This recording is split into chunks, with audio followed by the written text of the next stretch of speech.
Mauvais début de semaine du côté de la Bourse de Paris. Lundi, le CAC 40 reculait de quelques 0,85% à environ une heure de sa clôture.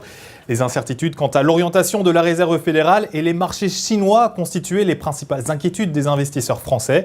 Dans l'actualité, on parlait également de Genfit, la société biotechnologique qui signait la plus forte progression du SRD du fait d'une possible rencontre avec les autorités sanitaires américaines. À la Bourse de Paris, le titre de Genfit prenait plus de 11,5% peu avant les derniers échanges et s'échangeait à 37,15 €. Les analystes de l'Obsa ont une opinion positive sur celui-ci. Iliad, maintenant, la maison mère de Free, faisait également parler d'elle. Le groupe Iliad qui a confirmé ses objectifs pour 2015 avec une progression de 7% de son chiffre d'affaires au premier semestre.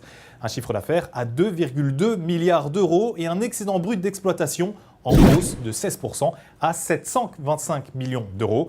Iliad cédait plus de 4,3% à 201,30 € peu avant la clôture. Son titre recueille par ailleurs un avis baissier de la part des analystes de l'Obsa. Pour terminer, comme à chaque fois, la recommandation du jour signée Trading Central avec aujourd'hui Apple. Apple dont le titre a cassé une ligne de tendance haussière en place depuis avril 2014.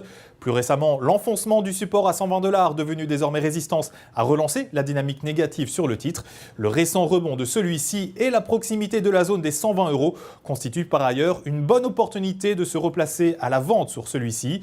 Du côté des indicateurs techniques, les moyennes mobiles à 20 et 50 séances restent négativement orientées, tandis que le RSI est lui sorti de sa zone de survente.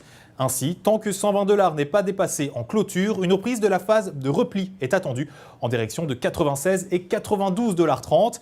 Et découvrons à présent la stratégie conseillée pour jouer cette valeur Apple avec, vous le voyez, l'achat du warrant put 5738T d'Unicredit.